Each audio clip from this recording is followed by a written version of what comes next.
You're live. Oh, that's bad. Hola. No one's probably there anyways. Because no one knew I was doing this. How do you?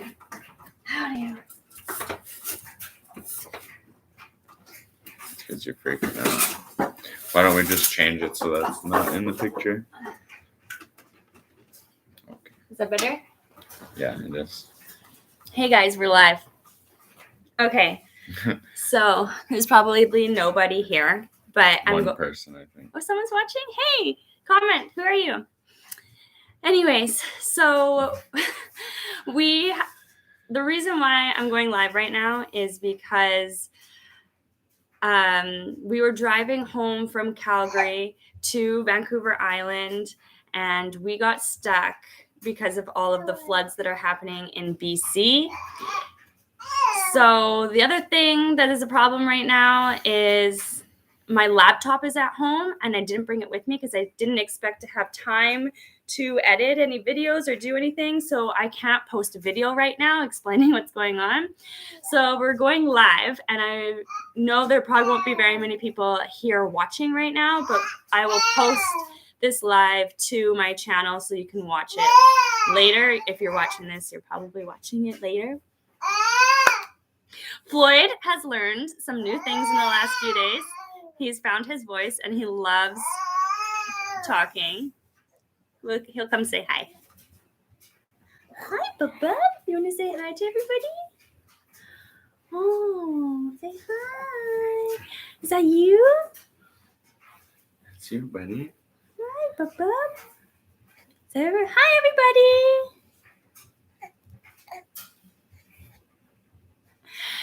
All right, we are that hippie family. Let's get Chad in here.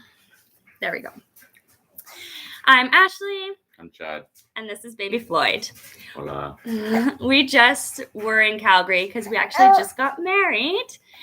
And yeah, so we were driving through Sunday. Where did this all start? Sunday's when we left Calgary, and we were headed on the detour around the construction near Golden. So we're heading towards Goldstream.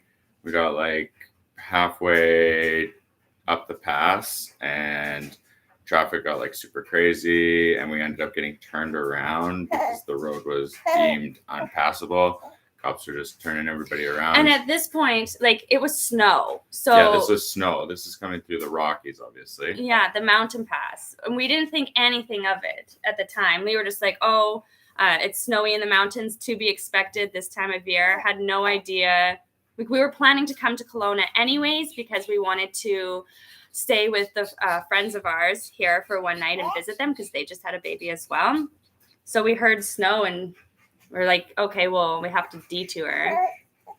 We couldn't go to Jasper because the highway there was closed. We couldn't go Highway 1. It was closed for construction. We couldn't go Highway 93 because of the snow.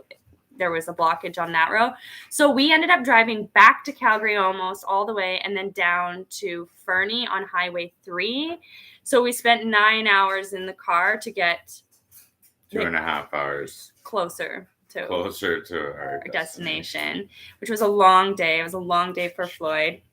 We spent that night in Fernie. So we woke up from Fernie not really like thinking anything. We're like, okay, we'll go to Kelowna today. And as we're driving to Kelowna, we start getting messages from all of our family.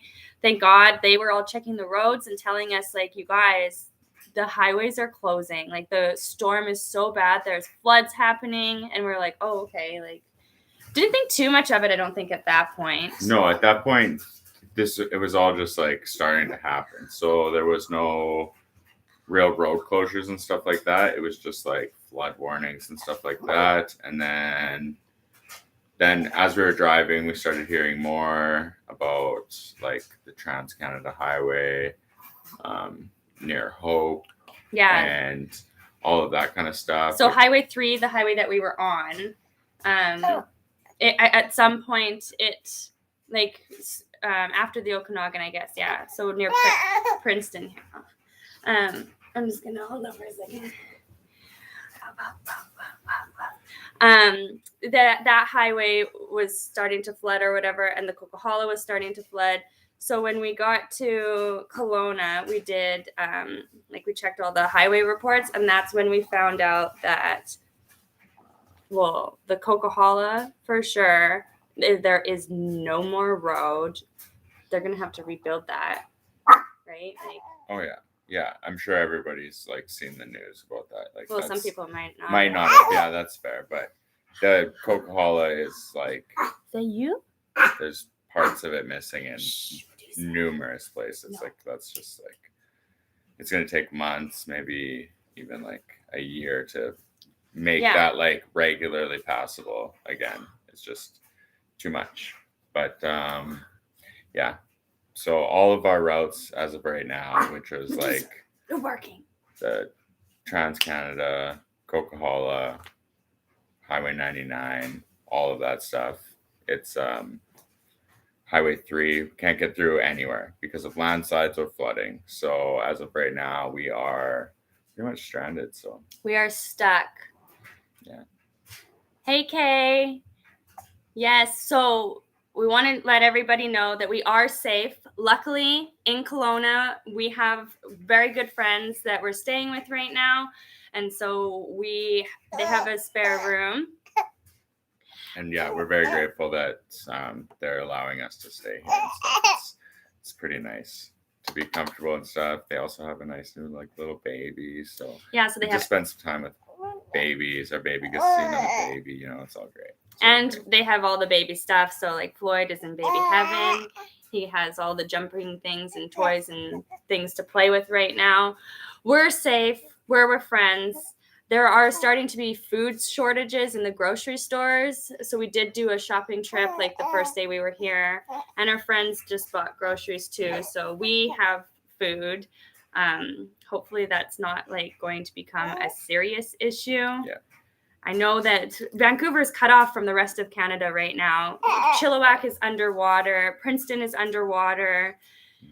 Merritt is underwater.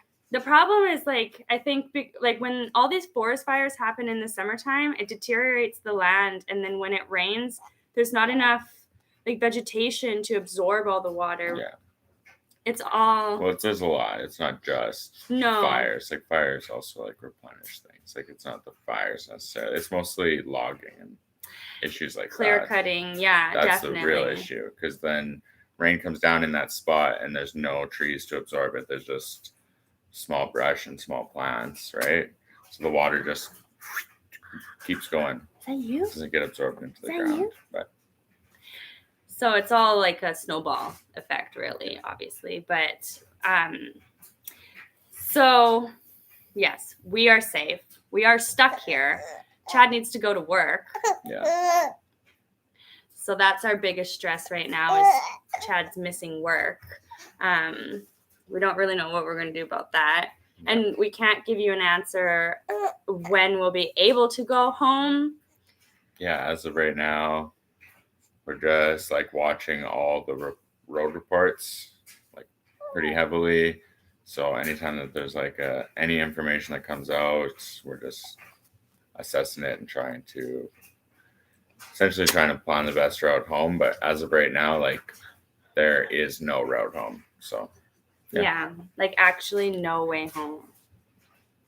I think, well, the Coquihalla for sure is out of the question. We won't be going home on that road, but I think Highway 3 is going to be like the most promising. Highway 3 or Highway 99, which is like a hell of a detour. We'd have to go all the way up to Kamloops through Vernon, up to Kamloops, then like across over to Lillooet, Cache Creek, then Lillooet area, and then come down on the Sea to Sky Highway with Highway 99, through Pemberton. And that, for a detour, it adds, I think, like 7.5 hours from where we are right now, which is crazy. And if that's the only highway that opens, the traffic and stuff could be, well, it's probably going to be lots of traffic if that's how everybody's trying to get through. And so it's not a main highway, right? Like lots of it's single lane, and yeah. So it'll be slow go. Definitely. So we'll probably end up in that case. Well, even Highway 3 will be slow if it does open. So we'll end up staying a night in Vancouver as well to break up the drive because it's just too long for Floyd to be in the car. Yeah. He can't do that, which is fair, definitely fair. Nobody wants to do that. No. Danielle is here. She says, hope that your employer is being He's being understanding. very understanding, which I'm very, very grateful for. I work with an awesome group of people. So that's been a huge relief for me, but still stressful nonetheless, right? But Is that you? all right. Yeah. What else you got? You done? Let's wrap it up. Okay, so we're at this point just watching road reports, banking on banking on number 3 opening up. If worst case scenario, we have to take Highway 99. Today is Thursday, so hopefully this weekend, because Chad gets Saturday, Sundays, and Mondays off. Me too. Yeah, you can go if you want. I just took him so you could talk. Okay. We'll just check. Yeah, so Chad gets Saturdays, Sundays, and Mondays off. And then if we can spend those days hopefully traveling home. I mean, I can't imagine that they won't find some detour as soon as possible because they won't be able to get the resources to come. Food, gas on Vancouver Island. Gas stations have ran out of gas because people are panic shopping. So they're buying stocking up on gas, and in the grocery stores they're buying all the produce. We went to even when we were at the grocery store the other day, the produce was empty, cans, toilet paper. People go for the weirdest things. But there's meat, produce, and toilet paper. No, there's meat, produce, and toilet paper. Food. There's lots of canned food. Was there? Yeah, it was just. And frozen vegetables were all gone. The frozen and that kind of stuff is all gone. Yeah, some of it, yeah. But there's a lot of food there stuff, but yeah. So we're hoping to be able to get home this weekend, and I can't put out our wedding video. I do have our wedding video coming up for you guys. I have a vlog prepping for the wedding first, and then our wedding video, and then I will do a video on how we stayed within our budget and how we tried to be as low waste as possible. So stick around. Hopefully I can get those videos out to you guys next week. I can't edit anything without my laptop, so that's kind of a struggle. Oh, I do want to mention that our tiny house on wheels at home is safe. We have a lady that goes and checks on our cat at home. So Brew is also okay. She goes every day and she feeds him and lets him inside or outside, whatever he wants to do. Apparently, there were some roads that were flooding a few days ago, but I think it's better now. And she's there to check on our house to make sure that there's no water rising around there and everything seems safe at home. When we do go home, though, because the Malahat, the Highway 1, also got a mud landslide, because the road just went down, right? Yeah. So we won't take that road. We're going to take the ferry from Horseshoe Bay in Vancouver and go to Nanaimo and drive from Nanaimo home, so we avoid the road closures or detours or whatever we can do. So thank you for everybody who has been checking in on us and making sure that we are safe. We really appreciate it. We are very fortunate, very grateful. I read that over 8,000 people were stranded in their cars, told to find shelter or hunker down until rescue helicopters were able to get them out. So we are not one of those people, and we are, like I said, just extremely, extremely grateful and fortunate to have our friends here in Kelowna, and this is where we're going to be until we can get out of here. So if you don't know about the BC floods, maybe you're watching from somewhere else and you haven't heard, Google it, because if I could make a video on it, I would insert pictures and videos for you, but I'm going live, so I can't do that. Google it. It's nuts. Towns are underwater. I just pray that everybody is okay, and I haven't heard of any fatalities or anything in that's instance, but I mean, like, it's some of the damage is really, really, really bad. So yeah. Anyways, guys, thanks for tuning in to everybody here who's live with me right now. Thanks for being here. And if you're watching this later, feel free to comment any questions you might have. I hope I kind of answered whatever I can about what's going on. I mean, we really don't know that much. This is just where we're at and what our plan is. So hopefully we get to go home soon. Anyways, thanks for watching. As always, I hope that you guys have a great rest of your day. We will have a great rest of our day, and I will see you hopefully next week in our wedding vlog. Peace out.